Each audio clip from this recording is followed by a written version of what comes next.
Ahojte milí amatérski kuchári. Tak dneska si pripravíme super šampiňónový krém.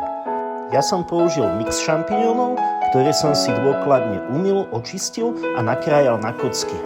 Na prípravu okrem šampiňónov budeme potrebovať zemiaky, ktoré sme si nakrájali na kocky, šalotku, ktorú si nasekáme na drobno a cesnak, ktorý si tiež takto nasekáme na drobno. Keď máme všetko hotové, tak sa môžeme pustiť do varenia.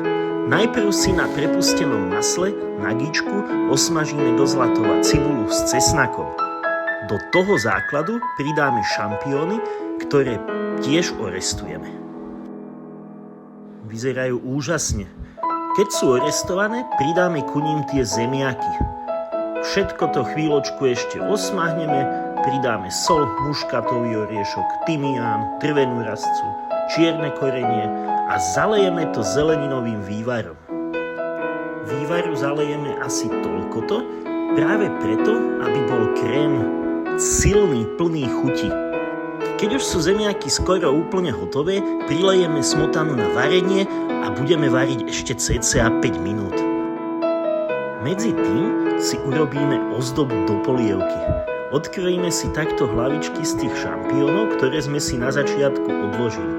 A takýmito šikovnými pohybmi urobíme takúto ozdobu. Ďalej ukážem, čo s nimi urobíme. Ďalej si pripravíme chrumkavú bagetku. Zmiešam olivový olej a tymián. A pekne aj bagetku, aj tie šampiónové hlavičky smažím tak do chrumkava. A teraz, keď sa nám to všetko tak pekne opeká a máme chvíľu čas, tak ja vám chcem poďakovať za sledovanie, lajky, odbery a kľudne napíšte, akú polievku by ste chceli vidieť na budúce.